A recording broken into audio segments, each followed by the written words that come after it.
tidak menunda kebaikan bagi yang memerlukannya.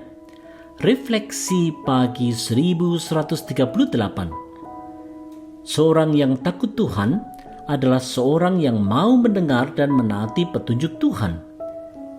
Bagaimana wujud nyata dari sikap takut Tuhan itu dalam kehidupan sehari-hari? Mari dengarkan petunjuk Tuhan di Amsal 3 ayat 27 dan 28. Jika kau mempunyai kemampuan untuk berbuat baik kepada orang yang memerlukan kebaikanmu, janganlah menolak untuk melakukan hal itu.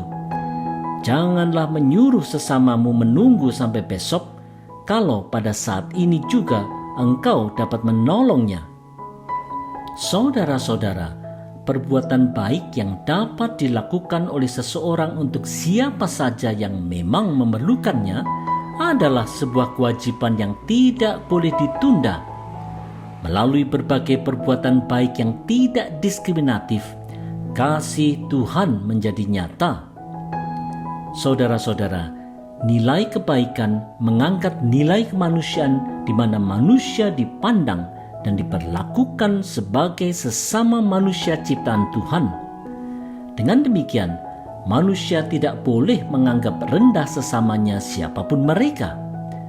Perbuatan baik kepada mereka yang benar-benar memerlukannya tanpa membedakan suku, agama, ras, dan latar belakang merupakan wujud nyata dari kasih Tuhan yang mengasihi semua manusia. Hanya saja sayangnya, manusia yang dikasihi Tuhan itu menjadi diskriminatif, posesif, dan egois, sehingga perintah Tuhan untuk berbuat kebaikan bagi yang membutuhkan itu diabaikan.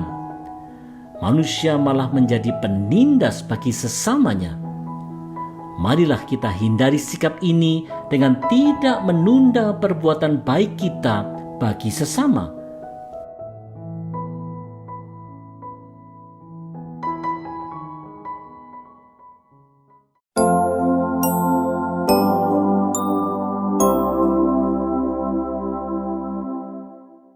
Tidak merencanakan yang jahat.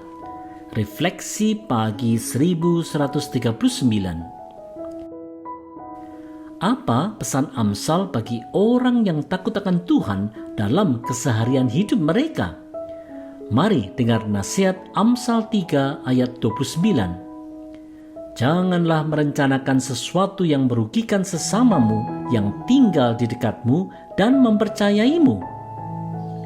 Saudara-saudara, orang yang takut akan Tuhan akan selalu belajar hidup dalam kebenaran yang terwujud dalam keseharian hidupnya. Mereka tidak berpikir jahat dan tidak merencanakan hal yang berpotensi untuk merugikan orang lain.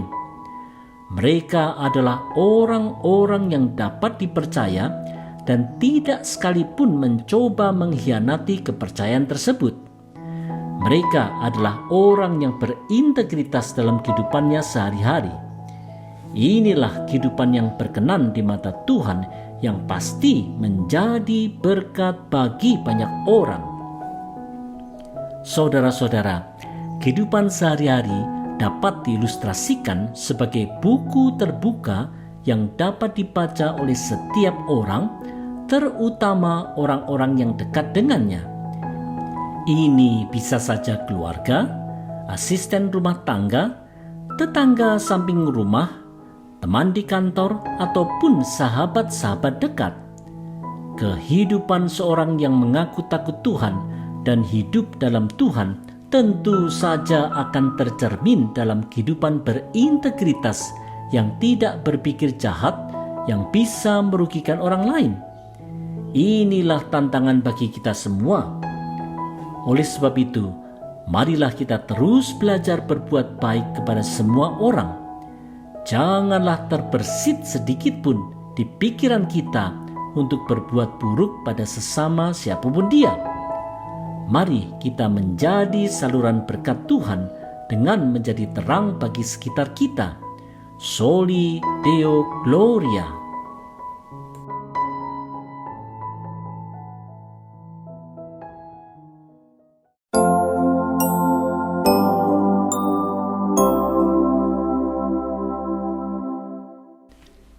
selalu hidup mawas diri. Refleksi pagi 1140. Dasar moralitas tindakan seseorang haruslah semata-mata berdasarkan petunjuk Tuhan seperti yang terungkap di Amsal 3 ayat 30-32. Mari dengarkan nasihat Tuhan di Amsal. Jangan bertengkar tanpa sebab dengan seseorang yang tak pernah berbuat jahat kepadamu. Jangan iri terhadap orang yang menggunakan kekerasan dan jangan meniru tingkah laku mereka. Sebab Tuhan membenci orang yang berbuat jahat, tetapi Ia akrab dengan orang yang lurus hidupnya. Saudara-saudara, pertengkaran yang tanpa sebab bisa saja terjadi akibat adanya kecenderungan hati yang tak tercemar dengan iri hati dan rasa tidak puas akibat orang lain bisa melakukan kekerasan dengan seenak hatinya. Tindakan semena-mena dan perilaku jahat jelas-jelas dibenci Tuhan. Saudara-saudara, selalu memeriksa kecenderungan hati, apakah hati masih tetap lurus atau tidak, merupakan hal yang sangat penting. Dengan senantiasa mawas diri, kehidupan seseorang akan berkenan di hadapan Allah dan terhindar dari berbagai pikiran dan perilaku jahat. Kehidupan berintegritas seperti ini yang nampak nyata dalam segala keputusan dan segala tindak tanduk pasti menyukakan hati Tuhan. Inilah kehidupan yang harus diupayakan oleh setiap orang yang beriman. Oleh sebab itu, marilah kita selalu mawas diri dan menghindarkan diri dari segala sikap iri hati, ketidakpuasan, dan segala pikiran jahat. Hanya melalui kehidupan yang berhati tulus dan bersih sajalah kehidupan orang percaya dapat berkenan di mata Tuhan dan menjadi berkat bagi banyak orang.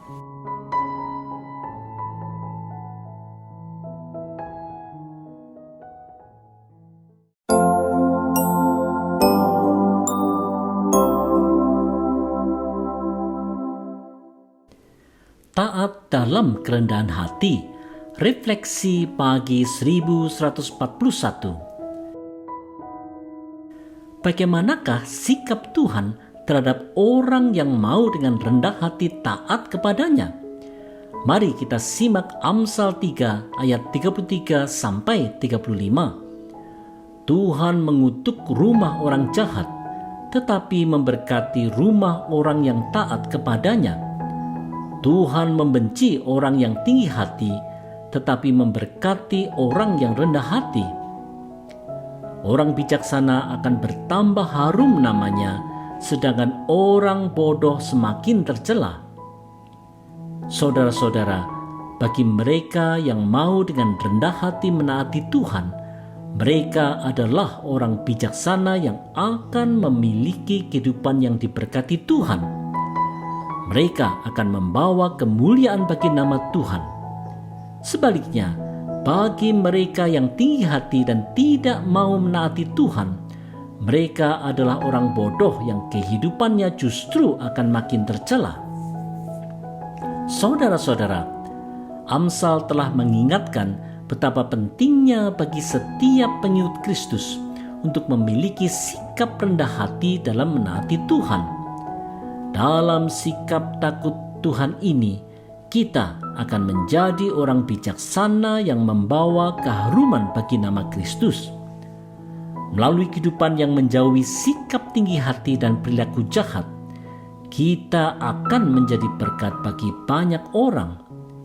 Inilah kehidupan yang berkenan di mata Tuhan. Inilah kehidupan yang menjadi garam dan terang. Oleh sebab itu, marilah kita rawat kehidupan kita dengan terus belajar rendah hati dalam menaati Tuhan. Marilah kita belajar untuk menjauhkan sikap gengsi dan tinggi hati yang seringkali menodai kehidupan kita bersama dan menjadikan kita justru bersikap bodoh. Ayo belajar bijaksana.